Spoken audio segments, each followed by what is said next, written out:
Assalamu alaikum. My name is Dr. Hamda Saqib, and today we'll be discussing lecture number 24 of Biochemistry and Genetics 2.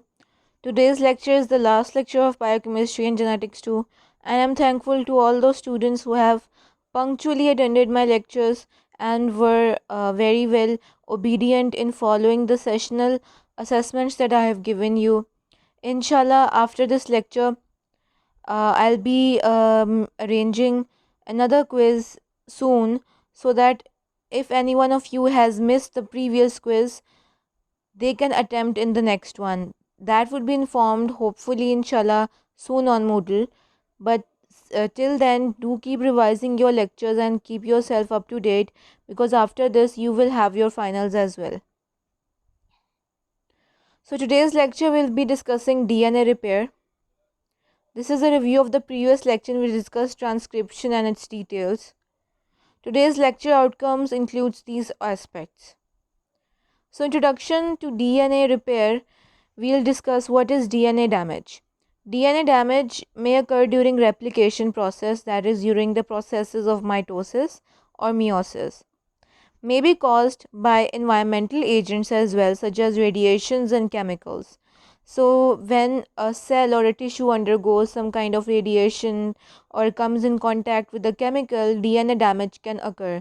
That is why you are always advised to use sunscreen while going out, because the ultraviolet rays from the sun can damage the DNA in your skin cells and which can later cause skin cancer. DNA repair system is not that much efficient. If it was perfect, no evolution would have happened. So it is the thing that the survival of the fittest. So initially there were organisms which endured DNA damage and they couldn't survive. But there were other organisms which endured DNA damage during the replication process or environmental factors, but they survived.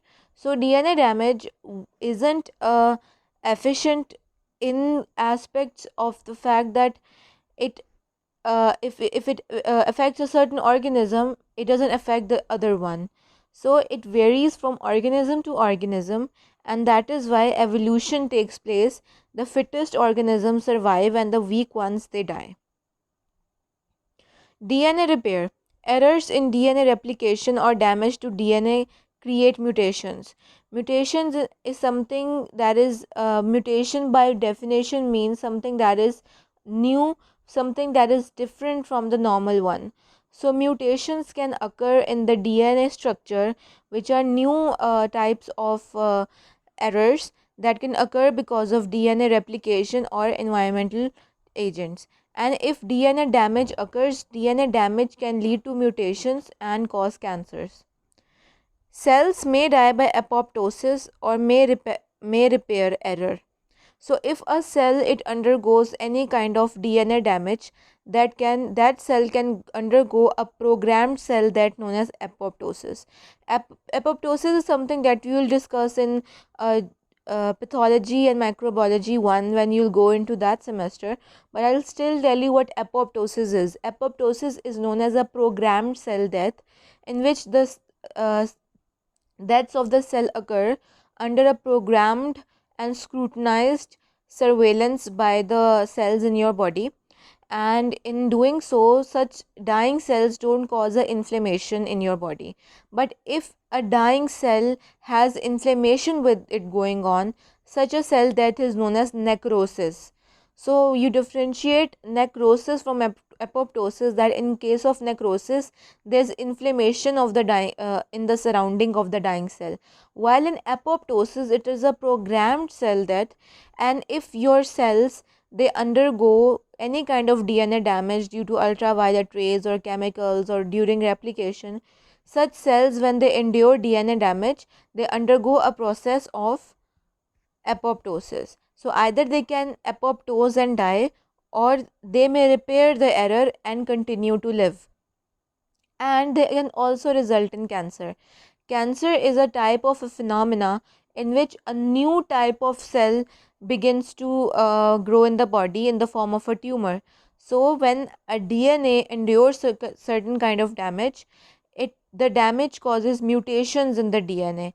मतलब कि नए किस्म के उसके अंदर bases नए किस्म के उसके अंदर फार्मूला बनना शुरू हो जाता है, और ऐसे किस्म का फार्मूला म्यूटेशन कहलाता है, जो कि न्यू होता है, जो कि आपकी बॉडी में ओरिजिनली नहीं प्रेजेंट होता, वो एक ट्यूमर की फॉर्म में बनना शुरू होता है। तो अगर किसी भी सेल के डीएनए में डैमेज हो तो उसके 3 फेट्स हो सकते हैं, या तो वो एपोप्टोज हो कर दे और डाई हो जाए, या वो उस खराबी को ठीक कर दे, या वो खराबी कैंसर के फॉर्म में कंटिन्यू हो जाए। Fortunately, DNA replication is amazingly accurate. Only 1 in 100 million bases is incorrectly incorporated. So you know that कि आपके अंदर जिसे कहते हैं बहुत से डीएनए के अंदर बेसेस होते हैं। आपको पता है कि बेसिस का आपस में कैसे लिंकेजेस होते हैं कि एडेनिन थायमिन के साथ लिंक करता है डबल बॉन्ड, और गुआनिन साइटोसिन के साथ 3 बॉन्ड्स बनाता है। लेकिन कई रेप्लिकेशन प्रोसेसेस में या अल्ट्रावायलेट रेस की वजह से जो है वो बेस जो उनसे है उनका मिसमैच हो सकता है कि एडेनिन बजाय थायमिन के साथ बेस बनाने के वो गुआनिन के साथ बना दे।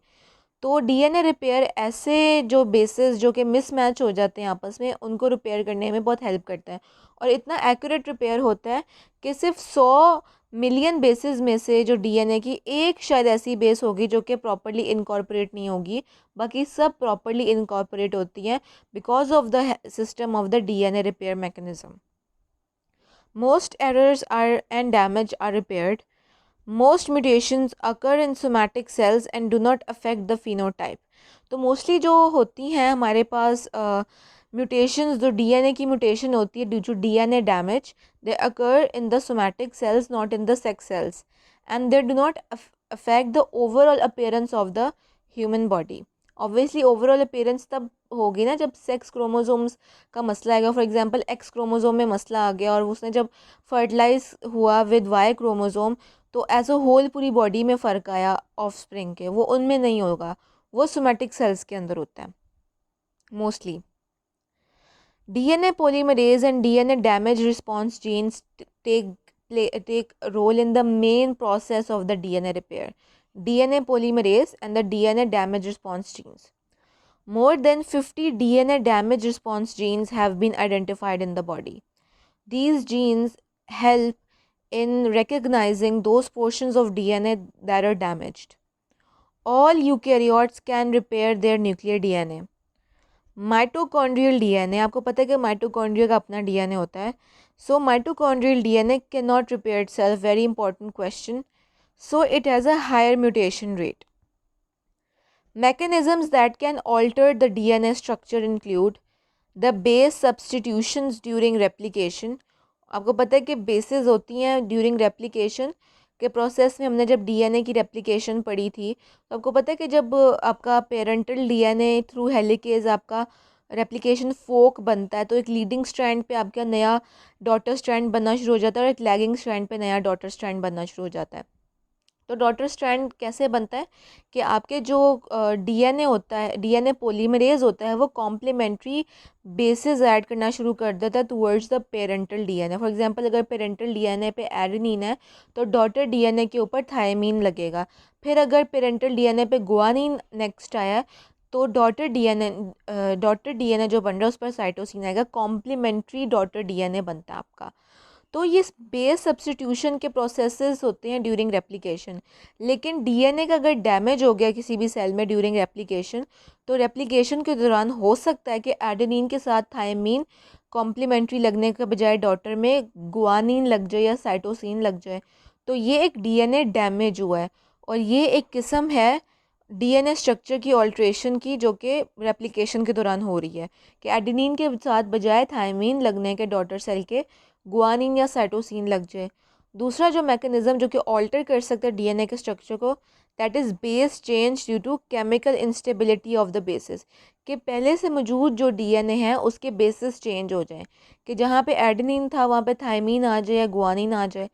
और third is action of other chemicals and environmental factors, के केमिकल्स और एनवायरमेंटल फैक्टर्स एक्शंस करें डीएनए पे, उसके स्ट्रक्चर को कम्प्लीटली तोड़ दें। ये तो हमने पढ़ लिए कि ये तो हमने पढ़े कि मैकेनिज़्म कौन से हैं ख़राबी के, कि किन किस्मों की ख़राबियाँ आ सकती हैं। अब हम पढ़ेंगे कि किन किस्मों का रिपेयर हो सकता है। तो 2 किस्मों का रिपेयर हो सकता है। Two major classes, light induced repair के लाइट की वजह से रिपेयर हो रहा हो, और दूसरा है light independent pathways. Photo reactivation involves in the first class, obviously तो फर्स्ट क्लास में लाइट की वजह से अगर डीएनए का रिपेयर हो रहा है तो photo reactivation mean reactivation due to photo मतलब लाइट। तो photo reactivation phenomena takes place in the light induced repair mechanism of DNA. Light independent pathways जो कि ह्यूमन बींग्स में होते हैं, ह्यूमन बींग्स में लाइट डिपेंडेंट पाथवे नहीं होता, ह्यूमन बींग्स में लाइट इंडिपेंडेंट पाथवेज होते हैं। वो कौन से होते हैं? 4, very important, you need to rememorize these. Excision repair, recombination repair, SOS repair and fourth is the mismatch repair. इनके हम मैकेनिज्म्स पढ़ेंगे अभी डिटेल में। फोटो रिएक्टिवेशन रिपेयर जो कि ह्यूमंस में नहीं होता, फंगाई या प्लांट्स में होता है, उनमें क्या होता है कि enzymes called photolyases use light energy to break the extra bonds in the pyrimidine dimers. तो अक्सर ये होता है कि जो पिरिमिडीन्स, आपको पता है क्या होते हैं? एडेनिन और थायमिन पिरिमिडीन्स होते हैं, साइटोसिन और गुआनिन आपके प्यूरिन्स होते हैं। तो डीएनए डैमेज के नतीजे में आपके जो होते हैं ना पिरिमिडीन्स, वो आपस में लिंक होके एक डाइमर बना लेते हैं। मतलब थायमीन जो कि एक स्ट्रैंड में मौजूद है वो अपने साथ वाले थायमीन के साथ बॉन्ड बना लेता है, और जब वो अपने साथ वाले थायमीन के साथ बॉन्ड बना लेता है तो वो कॉम्प्लीमेंट्री जो स्ट्रैंड है उसके अंदर वो बॉन्ड नहीं बना पाता, बिकॉज कॉम्प्लीमेंट्री स्ट्रैंड में तो एडेनिन होगा ना। फॉर एग्जांपल पेरेंटल स्ट्रैंड के ऊपर 2 थायमीन लगे हैं, तो डॉटर स्ट्रैंड के ऊपर 2 एडेनिन कॉम्प्लीमेंट्री होने चाहिए ताकि वो थायमीन के साथ बॉन्ड बना सकें। लेकिन पेरेंटल स्ट्रैंड में उन दोनों थायमीन ने आपस में बॉन्ड बना के एक डायमर बना दिया। Dimer means a structure which has 2 entities. तो पिरिमिडीन डाइमर्स बन जाते हैं जब डीएनए का डैमेज होता है ड्यू टू केमिकल्स और रेडिएशंस और ड्यूरिंग रेप्लिकेशन। तो 2 जो पिरिमिडीन्स होंगे, थायमीन फॉर एग्जांपल ले लें, वो आपस में एक ही स्ट्रैंड के ऊपर आपस में बॉन्ड बना के एक पिरिमिडीन डाइमर बना देगा। तो क्या करेंगे कि फ़ोटो रिएक्टिवेशन रिपेयर में क्या होता है कि जहाँ पे ये एंजाइम्स जिन्होंने इन 2 पिरिमिडीन्स फॉर एग्जांपल इन दोनों थायमीन का आपस का जब बॉन्ड ब्रेक करना हो, तो जिस एंजाइम ने ये काम करना है it is activated by light. So such enzymes are called photolysis. They're activated by light and they break the extra bond between the pyrimidine dimers which are formed as a result of DNA damage due to certain causes. Enables the UV damaged fungi to recover from exposure to sunlight. ठीक है, तो वो sunlight के exposure की वजह से जो कि डैमेज हो जाता है फंगस का डीएनए, वो उसी लाइट को यूज़ करके एंजाइम्स पिरिमिडीन जो डाइमर्स बन जाते हैं as a result of DNA damage. मतलब डीएनए डैमेज की एक शक्ल है पिरिमिडीन डाइमर बनना। हम कहेंगे डीएनए डैमेज हो गया, तो डीएनए में ऐसा क्या हुआ है कि वो डैमेज हो गया? तो वो ये हो सकता है कि वो जो पिरिमिडीन के डाइमर्स बन जाए, 2 थायमीन जो कि एक ही स्ट्रैंड में मौजूद है वो आपस में बॉन्ड बना लें और वो फिर कॉम्प्लीमेंट्री स्ट्रैंड के साथ बॉन्ड ना बना सकें। तो इन 2 बॉन्ड जो 2 थायमीन जो एक ही स्ट्रैंड में मौजूद है, इनके आपस के बॉन्ड को तोड़ने के लिए आपके फोटोलाइसिस एक्टिवेट हो जाते हैं। Humans do not have this type of repair. Humans do not use light to repair the DNA. Photoreactivation अब आप देखोगे कि एग्जांपल देखें आप ऑन द राइट साइड कि जो 2 थायमीन आपको नज़र आ रहे हैं ना ऊपर वाले स्ट्रैंड के ऊपर, ऊपर वाले डबल स्ट्रैंडेड स्ट्रक्चर देखें, उसमें जो ऊपर वाला स्ट्रैंड है ना उसमें आप देखिए 2 थायमीन ने ना आपस में बॉन्ड बनाए हैं, वो नीचे वाले स्ट्रैंड के साथ बॉन्ड बना ही नहीं रहे, जो नीचे डबल ए मौजूद है तो उसके साथ वो बॉन्ड बना ही नहीं रहे। And it is as a result of DNA damage which has occurred because of either UV rays और आइदर रेडिएशंस और आइदर केमिकल डैमेज। तो केमिकल डैमेज की वजह से 2 थायमीन ने आपस में बॉन्ड बना लिया है, इसे पिरिमिडीन डाइमर भी कहते हैं because thymine is an example of pyrimidine. तो अगर आप ऊपर वाली डायग्राम को गौर से देखेंगे 2 थायमीन ने आपस में बॉन्ड बनाया हुआ है और वो नीचे वाले स्ट्रैंड के साथ बॉन्ड नहीं बना रहे। तो फोटोलाइसिस ने क्या करना है, इन 2 थायमीन के आपस के बॉन्ड को तोड़ना है ताकि वो नीचे वाले जो 2 एडेनिन के बेसिस पड़े हैं उनके साथ वो बॉन्ड्स बना सकें। तो आप ये देखो कि फोटोलाइज जो जीन है वो एक्टिवेट हुई है with the help of light, और उस फोटोलाइज जीन ने इन जो 2 थायमीन के बीच के बॉन्ड को तोड़ा और इन थायमीन ने फिर कॉम्प्लीमेंट्री जो दूसरे स्ट्रैंड पे एडेनिन के 2 बेसिस पड़े थे उनके साथ बॉन्ड बना लिया.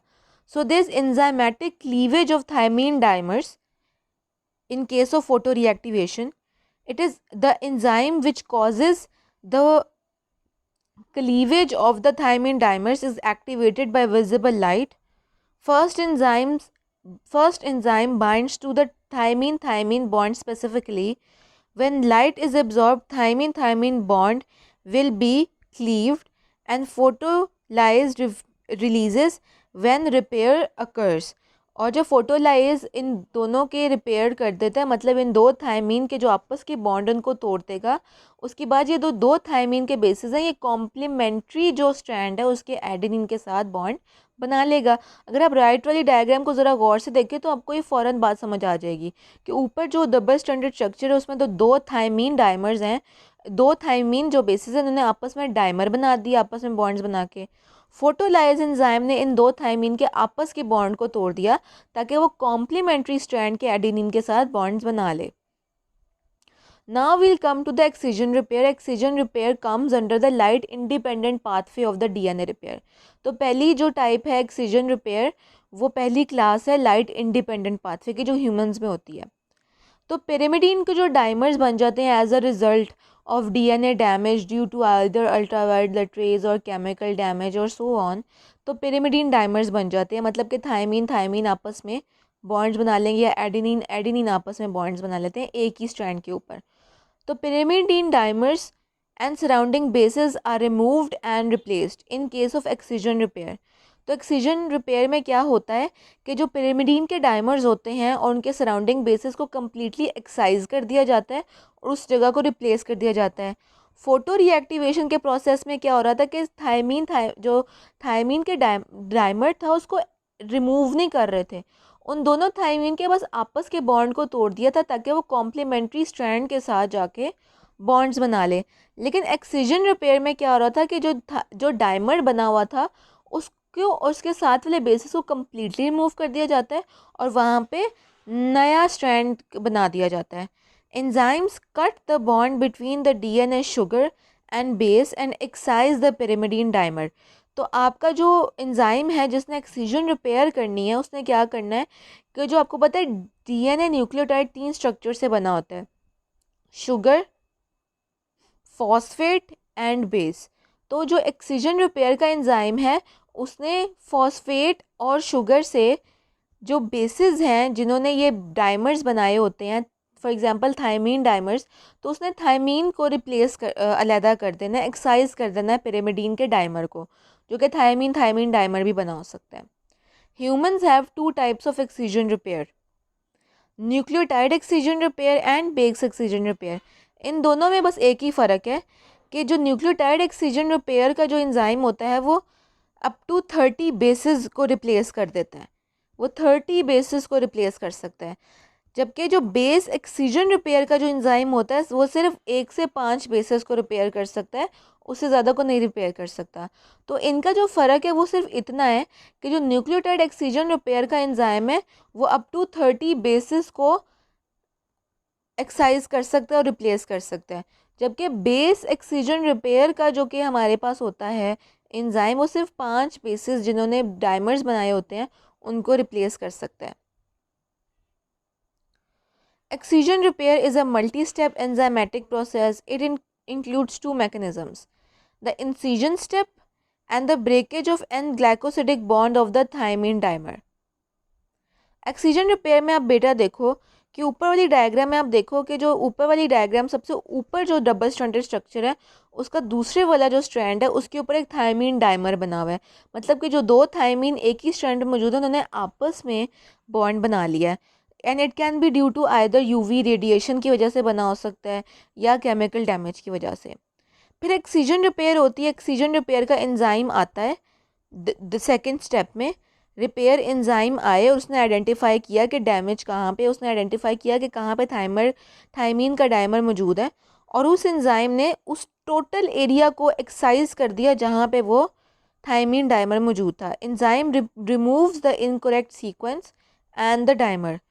उसके बाद डीएनए पॉलीमरेज क्या करता है, डीएनए पॉलीमरेज उसी स्ट्रैंड के ऊपर न्यू सीक्वेंस को बना देगा and DNA ligase seals the sugar phosphate backbone. So it was very easy कि सिंपली एक्सीजन रिपेयर ने क्या करना है कि एक्सीजन रिपेयर में जहाँ पे डीएनए डैमेज होता है, DNA damage is identified by the formation of thymine dimers.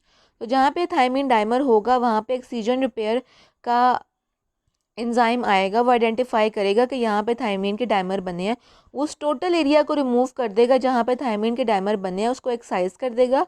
फिर डीएनए पॉलीमरेज उसी स्ट्रैंड पे जहाँ पे एक्सीजन हो गई थी वहाँ पे उस खाली जगह के ऊपर नए न्यूक्लियोटाइड्स बना देगा और डीएनए लाइगेज इस जगह को सील कर देगा। इस डायग्राम में देखिए कि सबसे ऊपर वाली जो डायग्राम है वहाँ पे आप देखेंगे थायमीन का डायमर बना हुआ है as a result of UV radiation और केमिकल्स। थायमीन डायमर्स बने, मतलब दो थायमीन ने आपस में बॉन्ड बना लिया।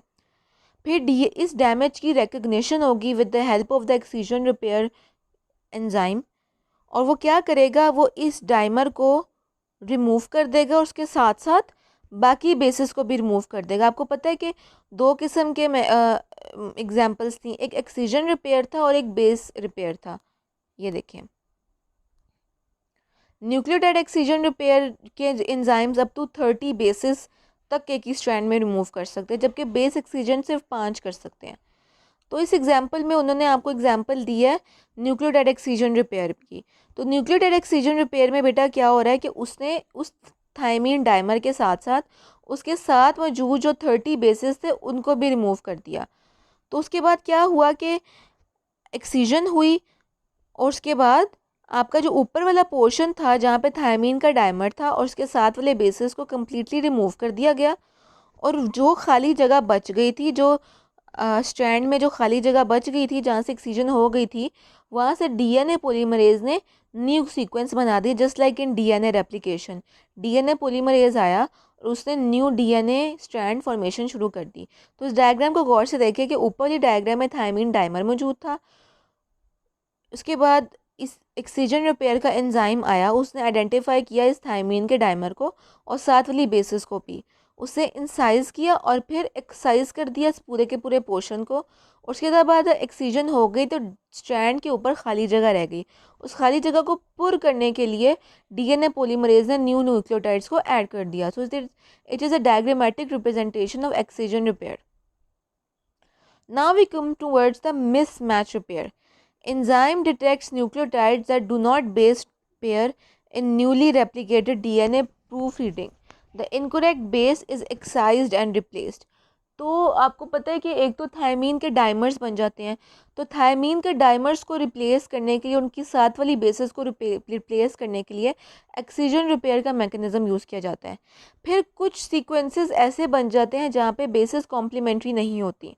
अब इस डायग्राम को आप गौर से देखें कि जहाँ पे मिस मैच लिखा है कि थायमीन के साथ, सेकेंड वाली डायग्राम में जो नीचे वाला स्ट्रैंड है उसके ऊपर थायमीन के साथ कॉम्प्लीमेंट्री गुआनिन पड़ा है, जो कि मिसमैच हो गया। थायमीन के साथ एडेनिन होना चाहिए या गुआनिन के साथ साइटोसिन होना चाहिए, इन दोनों में से कोई एक चीज़ होगी तो प्रॉपर होगा।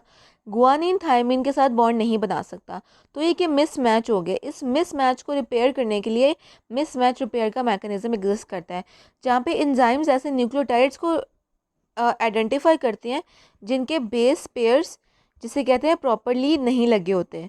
The incorrect base is excised and replace, this is known as the mismatch repair. जो मेरे पास पिछली डायग्राम थी ना बेटा, यहाँ पे मिसमैच नहीं हुआ। जो थायमीन के डाइमर्स थे ना, अगर आप ऊपर देखें, वो एडेनिन के साथ ही कॉम्प्लीमेंट्री हैं, लेकिन वो एडेनिन के साथ बॉन्ड बना ही नहीं रहे, वो आपस में बॉन्ड बना रहे हैं, जिसकी वजह से एडेनिन के साथ बॉन्ड नहीं बन रहा।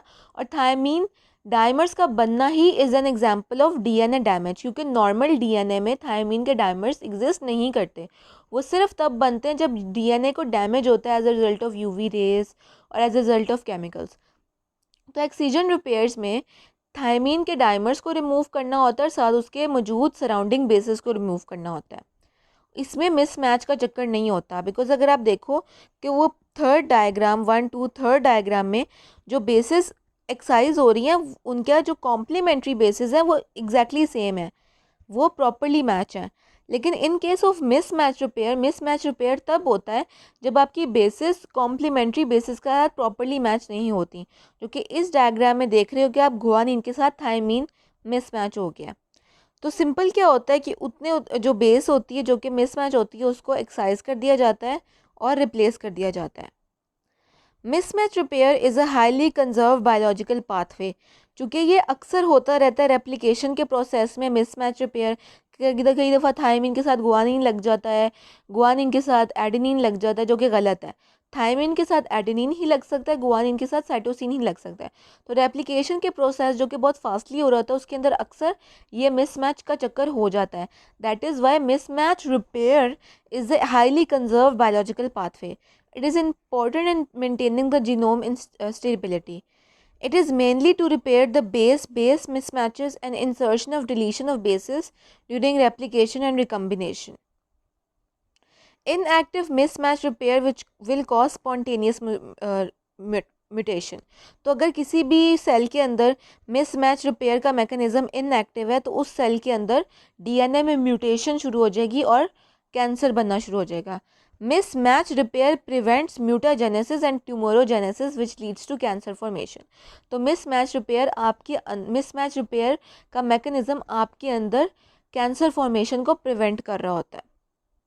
तो आप देख रहे हो एग्जाम्पल के अंदर कि सबसे पहली जो डायग्राम है ऑन द लेफ्ट, सबसे टॉप लेफ्ट में आप देख रहे हो कि उन्होंने फर्जन दिखाया कि ब्लैक कलर का बेस है वो वाइट कलर के बेस के साथ लगा है जो कि एक मिसमैच हो गया है। आप ये सोच लो कि एडेनिन के साथ गुआनिन लग गया है। तो उसके बाद क्या हुआ कि उतने उतने पोर्शन को एक्साइज कर दिया गया जहाँ पे मिसमैच है और साथ मौजूद बेसिस को भी एक्साइज कर दिया गया और वहाँ पे फिर डीएनए पॉलीमरेज ने न्यू डीएनए बना दिया जहाँ पे एक्सीजन हुई।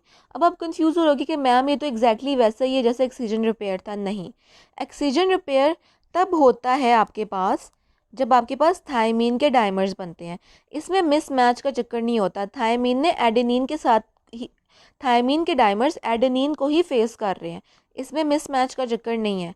इसमें सिर्फ ये चक्कर है कि थायमीन के डाइमर्स बने हैं जो कि नॉर्मल डीएनए में नहीं होते। तो इन डाइमर्स को रिमूव करना along with the other bases is known as excision repair. जबकि मिसमैच के जो पेयर्स बन गए हैं, फॉर एग्जांपल एडेनिन गुआनिन के साथ बन गया है, इनको रिमूव करना along with the other bases is known as the mismatch repair mechanism. Then comes the recombination repair. Thymine dimers are produced in a large numbers so that it cannot be completely removed by excision repair. तो excision repair जो है वो छोटे छोटे thymine dimers के जो portions हैं उनको रिमूव कर सकता है। लेकिन अगर एक स्ट्रैंड पे अगर इतने ज़्यादा थायमीन के डाइमर्स बने हो लार्ज नंबर्स में तो उनको कम्प्लीटली एक्सीजन रिपेयर मैकेनिज्म से रिमूव नहीं किया जा सकता। बिकॉज अगर एक पोर्शन को अगर एक्साइज कर भी दिया जाए तो दूसरे पोर्शंस पे थायमीन के डाइमर्स रह जाएंगे। तो उनको कैसे रिमूव किया जाता है? With the help of the recombination repair mechanism. It is another mechanism for UV induced thymine dimer removal in is the recombination repair. इसमें रेक ए जीन इन्वॉल्व होती है जो कि ऐसा एंजाइम बनाती है जो कि रिकम्बिनेशन रिपेयर कर रहे होते हैं।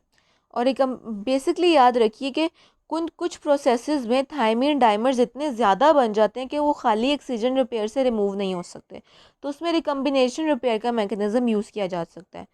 During replication thymine dimer causes distortion in the DNA structure. तो आप ये देख रहे हो कि थायमीन डाइमर्स, में ज़रा वापस जाती हूँ, थायमीन डाइमर्स जो हैं डीएनए के स्ट्रैंड को निक कर रहे हैं, मतलब ऊपर की तरफ एक डोम स्ट्रेप स्ट्रक्चर बना देते हैं। तो इसके स्ट्रक्चर को डिस्टॉर्ट कर देते हैं thymine dimers. So during replication अगर थायमीन डाइमर्स बन जाते हैं they cause distortion of the DNA structure. Adenine will be added and removed continuously in the complementary strand so that the thymine dimers will break their bonds and form complementary bonds with the daughter DNA। तो thymine है तो वो adenine के साथ बनाएगा, तो continuously adenine add किया जाता है इन द डॉटर स्ट्रैंड ताकि वो जो थायमीन डाइमर्स हैं वो अपने आप में बॉन्ड ब्रेक करके एडेनिन के साथ बॉन्ड बना ले। Thymine dimer will be excised but gap will not be filled. तो थायमीन का जो डाइमर का जो एरिया होता है उसको एक्साइज तो कर दिया जाता है लेकिन गैप को फिल नहीं किया जाता। So daughter strand will be a fragmented one.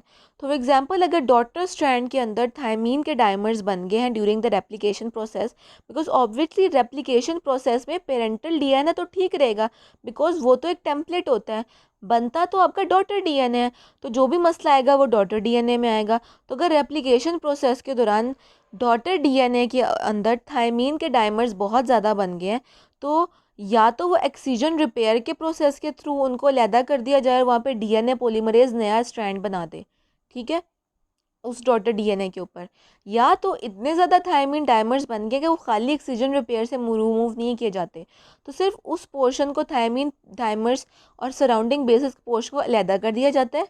लेकिन रिकम्बिनेशन प्रोसेस में क्या होता है कि वहाँ पे डीएनए पॉलीमरेज न्यू स्ट्रैंड नहीं बनाएगा, तो डॉटर स्ट्रैंड फ्रेगमेंटेड रहेगी and it can be overcome by recombination mechanism known as the sister strand exchange. Good strand from a homologous DNA is excised and used to fill the gap। तो जो homologous DNA होगा आपका parental DNA, वहाँ से एक portion को excise करके जो डॉटर डीएनए में फ्रेगमेंटेड एरिया, जो खाली जगह जहाँ पे थायमीन के डायमर को रिमूव कर दिया गया, वहाँ पे उसको अटैच कर दिया जाता है। मतलब कि न्यू डीएनए नहीं बनता, जस्ट लाइक इन एक्सीजन रिपेयर। एक्सीजन रिपेयर में न्यू डीएनए बनता था with the help of DNA polymerase. New DNA नहीं बनता, बल्कि उस खाली जगह के ऊपर एक और क्रोमोसोम जो कि पेरेंटल होमोलोगस क्रोमोसोम है, वहाँ से उस पोर्शन को कट करके डॉटर डीएनए में फिल कर दिया जाता है। DNA polymerase 1 and ligase gene are involve. आपको पता है कि डीएनए पॉलीमरेज 1 जीन का एंजाइम का क्या काम था? डीएनए पॉलीमरेज 1 का एंजाइम होता है कि जो आपके न्यू बेसेस लग गए हैं उनको सील कर देना। DNA polymerase 3 new nucleotides add करता है जो कि एक्सीजन रिपेयर में काम कर रहे थे। लेकिन रिकम्बिनेशन रिपेयर में चूंकि न्यू न्यूक्लियोटाइड्स नहीं बनते, एक पहले से मौजूद होमोलोगस क्रोमोसोम के एक पोर्शन को कट करके खाली जगह जो डॉटर डीएनए जहाँ पे मसला आया वो उसको फिल कर दिया जाता है। तो DNA polymerase 1 and ligase are used to seal that area. As the strand is not synthesized newly to remove the gap, it is less time consuming and hence much more important. Because just like in आपको याद है excision repair में हमने क्या पढ़ा था?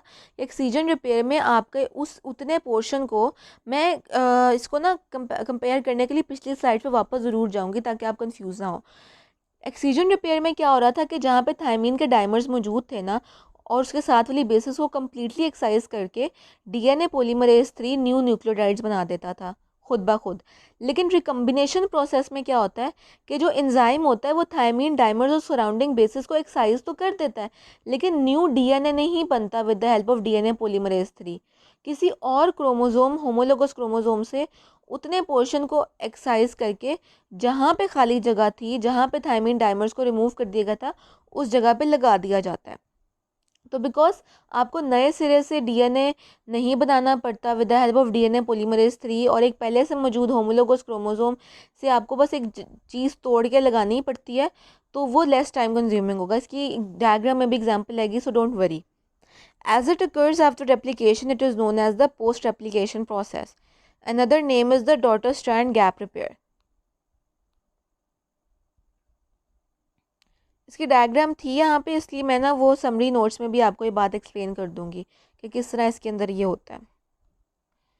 SOS repair में बेटा क्या होता है कि SOS repair is a global response to DNA damage.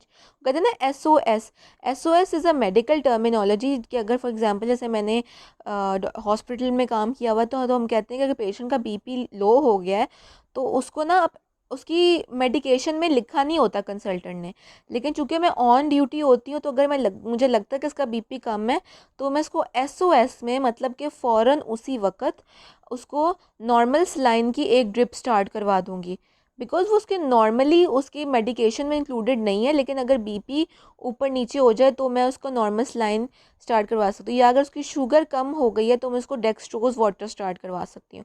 तो ऐसे रिपेयर्स जो कि एसओएस होते हैं कि मतलब फ़ौरन नज़र आ जाते हैं, उनको फ़ौरन रिपेयर करना पड़ता है, these are known as SOS repair. Global response to DNA damage in which the cell cycle is arrested and the DNA repair and mutagenesis are induced। तो जहाँ पे अगर डीएनए को लगता है कि आपको कि डीएनए का डैमेज है, उसको उसी वक्त सेल साइकिल को अरेस्ट कर दिया जाता है और डीएनए के रिपेयर को स्टार्ट कर दिया जाता है। तो या तो उस सेल में डीएनए रिपेयर होगा, और अगर डीएनए रिपेयर नहीं होगा तो वो म्यूटेट कर देगा cell. Functional rec A gene is needed because this gene forms the enzyme that is helpful in the SOS repair. REC-A protein binds to the single-stranded DNA and binds at distortions where there is damage. 3 hypotheses are there. Facilitate binding of REC-A gene to small distortions. मतलब कि किस तरह जो है आपका bind करता है REC-A gene जो है टूवर्ड्स द डिस्टॉर्शन. तो या तो REC-A जीन जो है वो स्मॉल डिस्टॉर्शंस को बाइंड कर जाएगी, ठीक है, ताकि उस एरिया में रिपेयर हो सके. या आपका पोलीमरेज जो होता है जिसने न्यू न्यूक्लियोटाइड्स ऐड होते हैं वो डिस्टॉर्शंस या डैमेज की साइट्स पे आ जाए. या enable the release of polymerase, या पोलीमरेज नए सिरे से रिलीज हो टू ऐड न्यू न्यूक्लियोटाइड्स. तो आपको पता है कि SOS कोई भी मसला हो सकता है, या तो मिसमैच हो सकता है, या एक्सीजन हो सकता है, या कुछ भी हो सकता है. तो SOS में क्या होता है कि कोई भी मसला हो या उस जगह के ऊपर आपको REC-A जीन की वजह से आपको स्मॉल डिस्टॉर्शंस को रिपेयर करना पड़े, या पोलीमरेज आपको न्यू न्यूक्लियोटाइड्स ऐड करने पड़े बिकॉज जो मौजूद थे वो ख़राब हो गए. तो कई हाइपोथेसिस इसमें काम करती हैं. टाइप्स ऑफ DNA डैमेज यहाँ पे आपको बता दिया गया है समरी के तौर पे. एक तो था बेटा थायमिडीन डाइमर बन जाता है, जो मैंने बताया आपको. थायमिडीन डाइमर, जो दो थायमीन आपस में डाइमर बना देते हैं, तो थायमिडीन डाइमर एक टाइप है DNA डैमेज की. दूसरी जिसमें हम लोग दो तरीके से इसको ठीक कर सकते हैं थायमिडीन डाइमर को, या एक्सीजन रिपेयर की मदद से, ठीक है, एक्साइज हो जाए वो कम्प्लीटली पोर्शन जहाँ पे थायमिडीन डाइमर बना है, और न्यू बन जाए न्यू बेसिस ऐड हो जाए with the help of DNA polymerase 3. या थायमिडीन डाइमर को दूसरे तरीके से रिपेयर किया जा सकता है with the help of recombination repair, जिसमें जो थायमिडीन का पोर्शन था उसको कम्प्लीटली कट करके, जहाँ पे थायमिडीन डाइमर बने थे उस पोर्शन को कम्प्लीटली कट करके वहाँ पे किसी और क्रोमोसोम, होमोलोगस क्रोमोसोम का पोर्शन ऐड कर दिया जाए. मतलब कि जो न्यू न्यूक्लियोटाइड्स ना बने with the help of DNA polymerase 3, किसी और क्रोमोसोम से उतना पोर्शन कट करके उस जगह पे लग जाए जहाँ पे आपके थायमिडीन डाइमर को एक्साइज कर दिया गया. तो I hope you understand the difference between excision repair and the recombination repair. Recombination हो जाती है मतलब किसी और होमोलोगस क्रोमोसोम से सिर्फ उतना पोर्शन कट करके उस DNA पे लग जाता है जहाँ पे थायमिडीन डाइमर के पोर्शन को एक्साइज कर दिया गया था. So this is the recombination repair. तो एक तो थायमिडीन डाइमर बन जाते हैं as a result of DNA damage. ये आपका मिसमैच हो सकता है बेसिस का, कि येलो के साथ आपको नज़र आ रहा है ब्लू लगी हुई है. फॉर एग्जांपल येलो आपका एडेनिन है तो ब्लू आपका गुआनिन है, तो this is a mismatch. Adenine के साथ थायमिन ही लग सकता है. तो this is a second type of DNA damage. इसके अलावा आपके फर्दर जो एडवांस हो सकते हैं DNA डैमेज, या तो वो सिंगल स्ट्रैंड ब्रेक हो सकता है. मतलब आपको पता है कि DNA is a double stranded structure, तो उसके एक स्ट्रैंड में ब्रेक्स हो जाएं, सिंगल स्ट्रैंडेड ब्रेक्स हो जाएं, या डबल स्ट्रैंडेड DNA ब्रेक्स हो जाएं, या साइटोसिन यूरासिल डीएमिनेशन हो जाए, कि जहाँ पे आपका साइटोसिन लगा हुआ था. तो आपको पता है कि आपका जो पे होता है यूरासिल होता है वो कॉम्बिनेशन बन जाए उसका साइटोसिन के साथ. तो this is also example of a DNA damage. इसको रिपेयर करना बहुत ज़रूरी है. थायमिडीन डाइमर्स नॉर्मल DNA में नहीं होते, मिसमैचेस नॉर्मल DNA में नहीं होती, सिंगल स्ट्रैंडेड या double stranded breaks normal DNA में नहीं होती, ठीक है. तो एंड सो ऑन. तो ये जितनी भी आपको दिखाई गई हैं यहाँ पे, ये टाइप्स हैं DNA डैमेज की जिनको रिपेयर करना बहुत ज़रूरी है, either with the help of excision repair और SOS और recombination. DNA repair both DNA strands में ब्रेक, ये DNA ब्रेक्स की बात कर गई है, either single stranded DNA break or double stranded DNA breaks. So both DNA strands may break due to exposure to ionizing radiation or oxidative damage. Chromosome breakage can cause cancer. At least two types of multi-protein complexes reseal the sugar phosphate backbone by rejoining the broken ends or recombining the DNA on the unaffected homologue. तो दो तरीके से जो आपके DNA के breaks जो आपको इस डायग्राम में लेफ्ट साइड पे नज़र आ रहे हैं, या तो डबल स्ट्रैंडेड दोनों स्ट्रैंड्स में ब्रेक हो, या सिंगल स्ट्रैंडेड सिर्फ एक स्ट्रैंड में ब्रेक हो. इनको ठीक करने के लिए दो तरीके हो सकते हैं. या तो मल्टी प्रोटीन कॉम्प्लेक्सेस दोबारा से इन स्ट्रैंड ब्रेक्स को रीसील कर दे, या जो दो स्ट्रैंड्स हैं वहाँ पे एक जिसे कहते हैं नया पोर्शन लग जाए होमोलोगस क्रोमोसोम का, ठीक है. Another type of DNA repair is known as damage tolerance. तो एक और किस्म होती है डैमेज टॉलरेंस, क्योंकि वो डैमेज को टॉलरेट कर लेती है, मतलब डैमेज होता ही नहीं है, डैमेज को टॉलरेट कर देती है। It is also a type of a DNA repair. तो आपको ये नज़र आ रहा है इसके अंदर कि क्या कैसे कैसे होती हैं, कि एक्सीजन रिपेयर दो किस्मों की होती हैं। न्यूक्लियोटाइड एक्सीजन रिपेयर में up to 30 bases along with the thymidine dimer repair उस निकाली जा सकती हैं, एक्साइज की जा सकती हैं, और उसकी जगह पे डीएनए पॉलीमरेज 3 न्यू डीएनए बना सकते हैं। या बेस एक्सीजन रिपेयर में अप टू 5 बेसेस जो कि हैं जिनमें थायमिडीन डाइमर्स है उनको रिमूव कर दिया जाता है और डीएनए पॉलीमरेज 3 न्यू डीएनए बना देता है।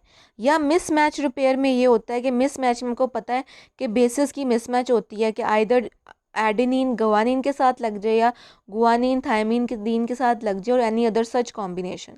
तो मिसमैच रिपेयर में जो मिसमैच का पोर्शन होता है उसको और साथ वाले पोर्शन को रिमूव करके डीएनए पॉलीमरेज 3 न्यू न्यूक्लियोटाइड्स बना देता है on the complementary daughter DNA. या डबल स्ट्रैंडेड डीएनए जो ब्रेक्स हो जाते हैं, मतलब कि जो डीएनए के अंदर ब्रेक्स हो जाते हैं, तो उस जगह को दोबारा से रीसील कर दिया जाता है with the help of multi protein complexes. या यूवी एक्सपोजर अगर हो जाए तो फोटो रिएक्टिवेशन जो फंगाई में हो रहे थे, तो क्या हो रहा था कि जो थायमिडीन के जो डाइमर्स बने थे दो थायमीन के आपस के बॉन्ड्स को ब्रेक कर दिया जाता था ताकि वो कॉम्प्लीमेंट्री स्ट्रैंड के साथ बॉन्ड्स बना ले। तो ये ह्यूमंस में नहीं होता, ये सिर्फ फंगाई या प्लांट्स में होता है। या डैमेज टॉलरेंस हो जाए तो जो इक्का दुक्का डैमेज होता है उसको इग्नोर कर दिया जाता है। This is also type of DNA repair. तो this diagram is all in all very important to have a summary notes. तो ये समझे कि आपके समरी नोट्स ही मैंने आपको बता दिए हैं। Thank you very much for your attention. I hope I cleared it to my fullest. I try to give in my heart and soul to the lectures, try to elaborate each and every word by एक एक कहते हैं ना एक एक लफ्ज़ को चबा चबा के बताना, ताकि बिलो एवरेज स्टूडेंट जिसको आहिस्ता से समझ लगती है उसको भी समझ आ जाए। मैंने पूरी कोशिश की है ख़ुद डायग्राम्स ड्रॉ करके, ख़ुद उनको वीडियो बना के, ताकि पॉइंटर ताकि आपकी ब्लैक बोर्ड की जो कमी है उसको, वाइट बोर्ड की कमी आई एम सॉरी, उसको पूरा किया जा सके। एक एक पॉइंट को एक्सप्लेन करने के I have tried my level best. Now it is up to you guys whether you guys want to take the lecture seriously or not, whether you want to revise them or not, whether you like to practice them or not। Because सीधी बात है, जैसा मैं पढ़ाती हूँ वैसा ही मैं exam लेती हूँ। तो अगर मैंने आपको एक एक बात बड़ी डिटेल में बताई है तो मैं एक एक बात बड़ी डिटेल में आपसे वाइवा में और एग्ज़ाम में पूछूंगी भी। So I shouldn't hear a single student saying कि मैम मुझे समझ नहीं आई या आपने समझाया नहीं ठीक तरह।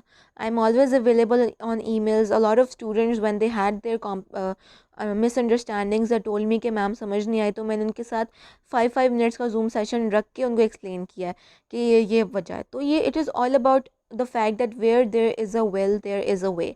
जब आपका दिल करता है तो आप वो काम करते हो, जब आपका दिल नहीं करता तो आपको 100 लोग भी दुनिया में वो काम पे माइल करने को कहें, आप नहीं हो सकते। तो it all ends up to you.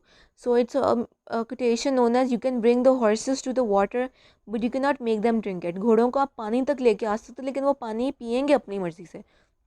तो लेक्चर्स आपको प्रोवाइड कर दिए गए हैं, रिसोर्स मटेरियल आपको प्रोवाइड कर दिया गया है, रिकॉर्डेड लेक्चर्स को अपलोड भी कर दिया गया है ताकि अगर कोई बाय चांस मिस भी कर दे तो वो रिकॉर्डेड सेशन ज़रूर देख ले।